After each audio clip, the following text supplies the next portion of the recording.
بقول لكم ايه، ابو حيدر هيقفل من بكره. لو جربت الوصفه دي مش هتروحوا لابو حيدر تاني. نعبي بقى السندوتش بتاعنا حبه شاورما كده وخليك كريم. ننزل بحبه طحينه، وهو ده المنظر النهائي. احلى شاورما مصري ممكن تاكلها في حياتك. اول حاجه معانا للشاورما معانا بصلتين، ومعانا 3 طماطمات، ومعانا قرن فلفل. هننزل بيهم في الاير فراير او ممكن نحطهم في الفرن، نسيبهم حوالي ربع ساعه و20 دقيقه بالكتير. معانا اول حاجه اللحمه المتقطعه شرايح شاورما، دي من وش الفخده، هتبقى حلوه قوي للشاورما. هننزل بيها في بوله فاضيه، هننزل عليهم بعصره ليمون، ليمونتين بالظبط، وحبه خل، حبه بهارات لحمه، يعني حوالي معلقتين صغيرين، وبصل بودر، وتوم بودر، ومعلقتين فلفل اسود. وننزل بحبه جوز الطيب. جوز الطيب اختياري، مش لازم تعملوها يعني، اللي بيحبها يحطها، اللي مش بيحب جوز الطيب ما يحطش. وننزل بمعلقتين زيت نباتي، ونميكس الكلام ده كله بقى مع بعض. نسيت احط ملح.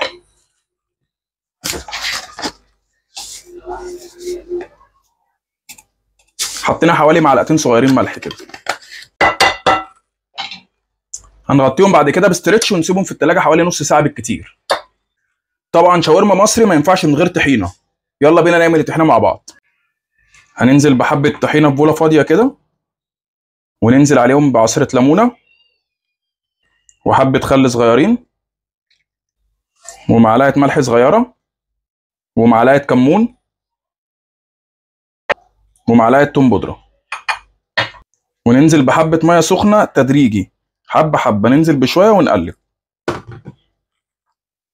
هو ده القوام اللي احنا عايزين نوصل له. في طاسة سخنة على النار هننزل بحبة زيت نباتي، ونخلي الجزار يدينا حبة دهن كده ننزل بيه مع الشاورما. هننزل بقى بالشاورما بتاعتنا، بس مش هننزل بيها كلها، هننزل بيها كمية صغيرة كمية صغيرة كده. بس الكمية دي كده حلوة قوي. نسيبها 5 دقايق ونبدأ نقلب فيها بقى. وبعد مرور حوالي 10 دقايق هنرفع الكمية الأولانية. بعد ما خلصنا الكمية بتاعتنا هنجيب الخضار اللي احنا شويناه قبل كده ونفرمه ناعم بالسكينة كده، وننزل بيه على الشاورما. وننزل بحبة سماق، وننزل بحبة نعناع ناشف، وننزل بمعلقة طحينة، وننزل برشة خل.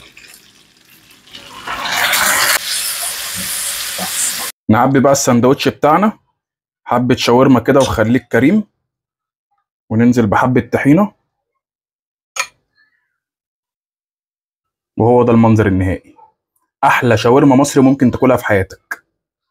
نقول بسم الله. بقول لكم ايه، ابو حيدر هيقفل من بكره. لو جربت الوصفه دي مش هتروحوا لابو حيدر تاني. الطعم في قلبك،